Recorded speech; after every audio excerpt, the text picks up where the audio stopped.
ይኸኛው ያለቅሳል፣ ይኸኛው ይስቃል። ና እስቲ ና ና ግን ና አንተ ና ወይኔ ምስጢራችን ወይኔ ምስጢራችን ተነስ ነው ያቆረጥ ና ወደ ወይኔ ብራችን ምስጢራችን ወጣኩ። ምን ነው ይሄ ያለቅሳል፣ ያንተ ትስቃለህ።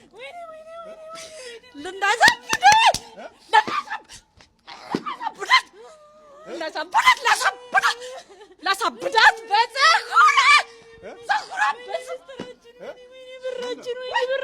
ወይኔ ብራችን ብለን እኮ ነው የተላክነው። ገደላት ብለን ገለናት ነበረ እኮ 3 ቀን እኮ ጎማ ውስጥ ነበረች። ገለናት እኮ ነው ያዳናት። የት ሆስፒታል ነው እንዴ? ቤት ነው የጣልናት። እንሳ ከማን ትበልጣለች? ለምን ትሮጣለች? እኛ እያለን የታቦታች ውሻ እቺ ልክስክስ ትሮጣለች እኮ በየቤተ ክርስቲያኑ ታፈነድዳለች። እናቷችን ወጣ እኮ ምስጢራችን። ታዲያ ምን እናድርግ? ተደብቀን እኮ ነው። ስንት ዓመት ነው? ቁጭ አድርግ አንተ ደግሞ ሳቅ ነው የሚለው። ስንት ዓመት ነው ከገባ? ስንት ዓመት ነው ከገባ? ያስካት 2 ዓመት። ተነሳ እዚህ ጋር ቁም። አንድ ጋር በሳቅ ነው የገባኸው?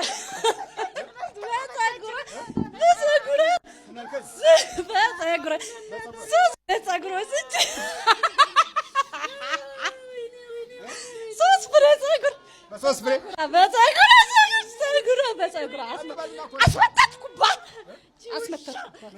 አስመተትኩባት። ገባህ? ከዛ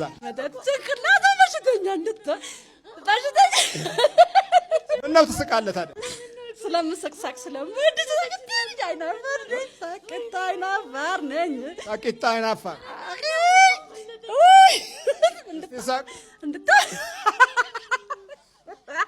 የገባበት ሰዓት የሳቅ ጊዜ ከሆነ ያችኑ ባህሪ ይከተላል። ያሳሳቅ ወይም ላኪዋ እንዲህ የምትስቅ ናት። ላኪዋ ሳቅ ታበዛለች። ስለዚህ አስላኪውም እንደዚሁ ከ3ቱ ባህሪያት ውስጥ የ2ቱን ይዞ ይገባል። የላኪውንና የአስላኪውን። እየሳቅሽ ነው የመተትሽባት? ፀጉርሽ ያምራል አልከት። 3 ፀጉር ፈረ ከፀጉሯ ስጄ እንድታምድ አላደረክ።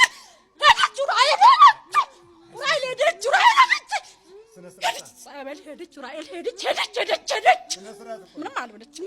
ምን እንዳላት አላውቅም። ምን እንዳላት ከሰማይ ነው እኮ አላውዳለች። ላሳብዳት። የት ነው የምትኖረው እሷ? የት? ምስጢር ነው። ምስጢር አይደለም። እሷ የት ነው የምትሰራው? ስራ መስሪያ ቤት። የምን መስሪያ ቤት? የመንግስት መስሪያ ቤት። እሷ መታቿን አይደለም ያልኩ፣ እሷን ራሷ። አሁን ቀይራለች። አሁን ኤርፖርት ገባች። የምታመልጥ መስሏት ቀየረች ስራ። ኤርፖርት ገባች። አሁን አየር መንገዱ የሚቀርላት መስሏት ትመጣለች። አለቀት። እቺ መታቿ ናት። እንግዲህ እንዲህ አይነት ሳቂታ ናት። ሳቂታ በጣም የምትስቅ። ፀጉሯን እንዴት አድርገሽ ወሰድሽባት? ሁሌ ፀጉሯን ትሰራለች፣ ለቃ ትሄዳለች። ፀጉር ሲያምር አልኳትና 3 ፍሬ ፀጉር ቅል አድርጌ በዚህ እንዲህ በመሄድ ዘመድ አለ። እንዴት የሚሄድ? እያነከሰ የሚሄድ። እሺ፣ እንደዚህ ጋር እስቲ። እሺ፣ በዘመድ ነው። እንዲህ ነው የሚሄደው ሲያነክስ። ወደዚህ ብስ እንዴት ነው? አንካሹ መታችሁ ነው? ዘመድ በዘመድ በነፃ እንዴት ነው የሚሄደው? አካላቸውን እንዲህ አይነት የሚገብሩ አሉ። ይሄንን ይገብሩና ከዛ በኋላ እድሜ ልካቸውን መንፈሱ ይታዘዛቸዋል ማለት ነው። ግብሩ በአካል የተለወጠ ነው። ከዛ በኋላ ደግሞ በየጊዜው የሚፈጽሙት ለመንፈሱ የሚፈጽሙት ተንኮል እንደ ግብር ይቆጥረዋል። አሁን ወደ እሷ መጥቶ የእሷን ሕይወትና አኗኗር እንዲህ ሲያሰነካክል ለሰውየው ልዩ ግብር ነው እና የተሻለውን ከፍ ያለውን ገንዘብና አንዳንድ ነገሮች ላይ እንዲወጣ ያደርገዋል፣ ያግዘዋል። በአጠቃላይ የጥፋት ገንዘብ እንዲያገኝ ይረዳዋል ማለት ነው። ጸጉሩን እንዴት ታርገሽ ወሰድሽ? ቆንጆ ነው ብለሽ ነው የወሰድሽው? ትሰራለች ሁሌ ያምራል ብለሽ ነው የነጫሽው? ሳለች ሁሌ ትሰራለች፣ ትለብሳለች። አይምሮ በሽተኛ እንድታብድ ከሰው በታች እንድታብድ። ስንት ዓመት ነው ከገባህባት? 2 ዓመት ይዞኝ 2 ዓመት። ምን አረካት በዚህ 2 ዓመት ውስጥ አንተ ገብተህ? ምን አረከው? ጭንቅላት በሽተኛ የአይምሮ ሆስፒታል ሄደች። ጭንቅላቷን ያማታል። ስለዚህ ፊት 2 ዓመት ጭንቅላቷን አማምካት። ሰይጣን አጋንንት ነው ወይስ ምንድን ነው? አይምሮ እኮ መተት ነህ። መተት ሰይጣን፣ መተት አጋንንት። ሳቅ ነው የሚልህ። አንተ ታለቅሳለህ። ምን ያስለቅሳል? በቃ ተዋረድን፣ ምስጢራችን ወጣ፣ ተዋረድን። ዛሬ ስንት ዓመት ነው ለዋ ላይ ቁጭ ካልክ? እኛ አምና እኮ ነው የተላክነው እኮ። አምና? አዎ። አድፍጠህ ነበር የተቀመጥከው? አዎ፣ አድፍጠን ነበር የተቀመጥነው። ተልከናል። ካሰጣችበት 2 ፓንትም ሰርቀን ወስደንባት አስመትተናል። እንደገና በደብተራ መተት አስልከን ትጸልያለች፣ መግባት አልቻልንም። ትጸልያለች፣ ሌሊት ትጸልያለች፣ ትሰግዳለች፣ ለሰው ታስተምራለች፣ ስግደት ጾም ታስተምራለች፣ ጸሎት ታስተምራለች። ከዛ አንድ ቀን የዚች ሐምሌ 20 ቀን ድመት አመጣች። አሳደረች። አይጥ ሲያስቸግራት እኛንን እኮ የቱን የምንልከው ምቀኞች። ከዛ በኋላ ድመቷን ስትነሳ ድመቷ ጮኸችባት። ከዛ ወይኔ ጸሎቴን ልታስተጓጉል ነው ብላ ድመቷን በር ከፍታ ልክ ስታስወጣ በር ላይ ቆምን ነበር ግብት። ከዛ ድፍት አደረግን። ከዛ በኋላ በቃ ኮማ ውስጥ ገባች። አንደበቷን ያዝን ግደላት ተብለን ነበር የተናቅነው። ከዛ በቃ ግን ለሷ እንታያታለን። እኛ እንደዚህ እንቀርገን ልንገላት ስንል እኮ እንዲህ እንቀርገን ልንገላት ስንል እዚህ ጋር አለ በሰይፉ ቁርጥርጥ ሲያደርገን ታየን። በቃ የዛሬ ዕለት ነው የለቀቅናት። የዛሬ ዕለት ማለት የውራኤል የዛን ቀን ነው።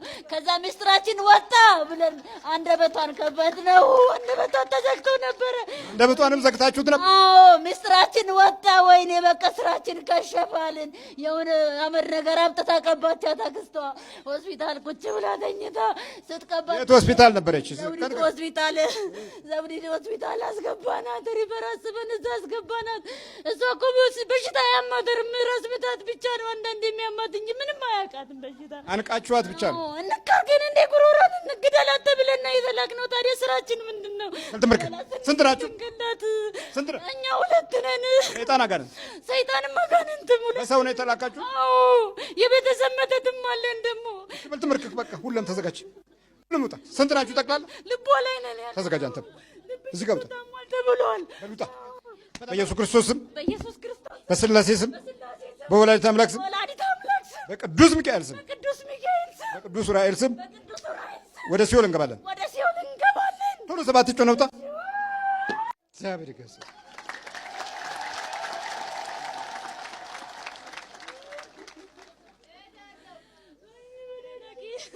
በርቺ።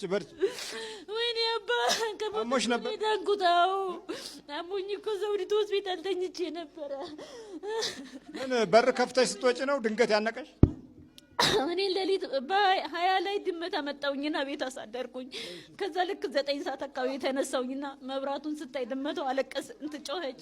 ከዛ ስትጮህ ልክ ለጸሎት ብድግ ብዬ ከዛ እንደዚህ አንጥፌ መስገጃ ያለ እሱን አንጥፌ ልጸልይ ስል ድመቷ ስትጮህ ወይኔ ጸሎት ከጀመርኩ አታጸልየኝም ብዬ ድመቷን ልክ በር ከፍቼ አስወጣዋት። ከዛ በኋላ በቃ ጸሎቴንም ጨረስኩኝ እንደምንም ብዬ። አላመመኝም የዛን ሰዓት ላይ። ከዛ ኪዳነ ምሕረት ወንጌል ሲነበብ እግዚኦት ሳይጀመር ቶሎ ልሄድ አልኩኝና የእመቤቴ ቤት ወጣሁኝ። ከቤት ልክ ስወጣ በርጋ ንቅ ተደረገኝና ጣለኝ። በር ላይ ነው ያነቀሽ? አዎ በርጋ ነው ያነቀሽ። ንቅ ሲያደርግሽ ታውቂያለሽ? አዎ። ከዛ በኋላ ወዲያውኑ በቃ ለባሌ ደወልኩለት። አንደበቴን ያዘኝ ምን እንደሆነ ስለዚህ ደንግጦ እሱ ለቤተሰቦቹ ደወለ። ከዛ ዘመድ አዝማድ መጣ። ሐኪም ቤት ሄድኩኝ ወዲያውኑ ደግሞ። ከዛ ሲሄድ ምንም በሽታ የለብሽም ተባልኩኝ። ሐኪም ቤት ሄጄ ደሜንም ለካ ምንም በሽታ የለብሽም ሂጂ በቃ የሆነ የአይምሮ መዛባት ነው በቃ ሂጂ አለኝ ዶክተሩ። ወደ ቤት መጣሁ። ከዛ በ21 ለ22 አጥቢያ በቃ አንደበቴን ያዘኝ። ከዛ በኋላ የት እንደወሰዱኝ አላውቅም። እኔ ምንም አታውቂም? አላውቅም። ከዛ ዘውዲቱ ሆስፒታል ሄድኩኝ። በ22 ገባሁኝ ቅዳሜ ዕለት። ከዛ በቃ ሆስፒታል እንዳለሁኝ አወቅኩኝ። ሆስፒታል ነው የነቃሽው? ሆስፒታል ነው የለቀውትኛው። ከዛ ግን በዛ መሀል ልክ አንደበቴ ሲያዝ እቤት ገባሁኝና ምስለ ፍቅሩ እንደዚህ እንትን አለ መጋረጃ አለ እሱን ገለጥኩኝና መብራን ዛሬ በለተ ቀንሽ ለምን አዋረድሽኝ ብዬ አለቀስኩኝ ቤት ገብቼ። ከዛ አንቺ ደጅ ልረግጥ አይደለ የምወጣው እኔ እኮ ምንም ነገር አላቅም፣ ክፋት አላቅም፣ ተንኮል አላቅም፣ ለምን አዋረድሽኝ ብዬ አለቀስኩኝ። ከዛ በኋላ ድንግል አንደበቴ አሁን እየተያዘ ነው፣ ከገደልሽኝም ማንንም ሳላስቸግር ግደኝ፣ ከማርሽኝም አንቺ በለተ ቀንሽ ዛሬ ማሪኝ፣ ከማርሽኝ እኔ በየወሩ ያንቺ ጽዋ ጠጣለሁ አልኩኝና ስለት ገባው እዛው አልጋዬ አጠገብ ተንበርክኬ። ከዛ በኋላ መብርሃን ማረችኝ። ወዲያው አንደበትሽን ለቀቀው። ዶክተሮቹ በሽታዬ ግራ ገባቸው በቃ። ከዛ ዶክተሮቹ በሽታዬን መረመሩ። ብዙ ቦታ ነው በቃ እኔ አላቅም፣ ብዙ ቦታ በመኪና እየወሰዱኝ ያስመርምሮኝ በሽታዬን ሊያውቁት አልቻሉም ዶክተሮቹም ሁሉ።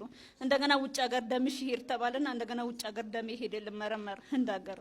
የሚገርም ነው። ለዛውም ህንድ ሀገር። አዎ ከዛ ሄደ። ከዛ ደሜ ተመርምሮ እንደገና ሲመጣ እነሱ ዶክተሮቹ ደም ግፊት ነው ያሉት። ከዛ ምርመራው ላይ ደግሞ ደም ግፊት በተፈጥሮ የለብሽም፣ እንደገና እዚህ ጋር ኮሌስትሮል ቅባት ነገር ያለው የልብሽ እንደፍኖ ነው ብሎ መድኃኒት ታዘዙልኝ። እንደገና የሚገርም ነው። በይ ምን እሱ ሌላ ነው ጠላቱ።